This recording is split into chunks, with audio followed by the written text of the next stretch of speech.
Kemarin lalu Pak Presiden itu mencak-mencak marah-marah karena di Indonesia ada sekitar 2 juta orang yang kalau sakit berobatnya ke luar negeri dalam waktu 1 tahun terakhir. Marah-marah karena Pak Jokowi melihat uang yang tersedot keluar itu adalah 165 triliun. Artinya Indonesia itu kerugian 165 triliun per tahun hanya gara-gara ada orang yang sakit berobatnya malah ke luar negeri gitu.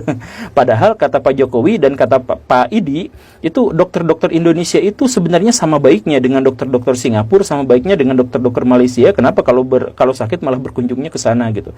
Nah, ternyata usut punya usut, banyak sekali orang-orang yang mengaku bahwa kalau kita berobatnya ke luar negeri, ke Malaysia khususnya atau Singapura, maka ongkosnya itu jauh lebih murah daripada berobat di dalam negeri gitu. Karena di luar negeri itu kalau kita sakit susah dikasih obat, sekalinya dikasih obat, obatnya murah. Dan dokter spesialis di sana juga nggak rewel, nggak neko-neko, nggak ngurus sana sini, pokoknya selesai jadi di situ saja.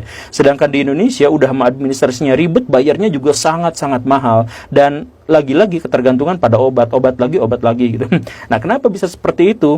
Akhirnya ditemukanlah, sebenarnya bukan ditemukan, terindikasi kuat deh, ada suap dari perusahaan farmasi kepada dokter-dokter di Indonesia yang mengakibatkan pelayanan di rumah sakit di Indonesia plus dengan obatnya itu 50% lebih mahal daripada seharusnya. Karena apa ya? Karena ada suap tadi. Jadi sales-sales dari perusahaan farmasi itu datang ke dokter, kemudian menyuap mereka agar menggunakan obat yang dimaksud. Dan karena ada suap di situ, ada uang yang di balik meja itu, maka harga perawatan dan harga obat membumbung tinggi. Yang ya ceritanya seperti itu.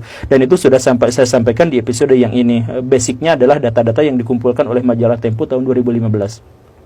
Nah, ini menurut Baraya, masalahnya itu apa? Kerugian negara di Indonesia itu masalahnya apa? Masalahnya sistemkah? Bukan. Ini bukan masalah sistem. Ini masalah sumber daya manusia Indonesia yang tidak jujur. Dan siapa yang dirugikan dalam hal ini? Negara. Karena setiap tahun kehilangan duit 165 triliun rupiah.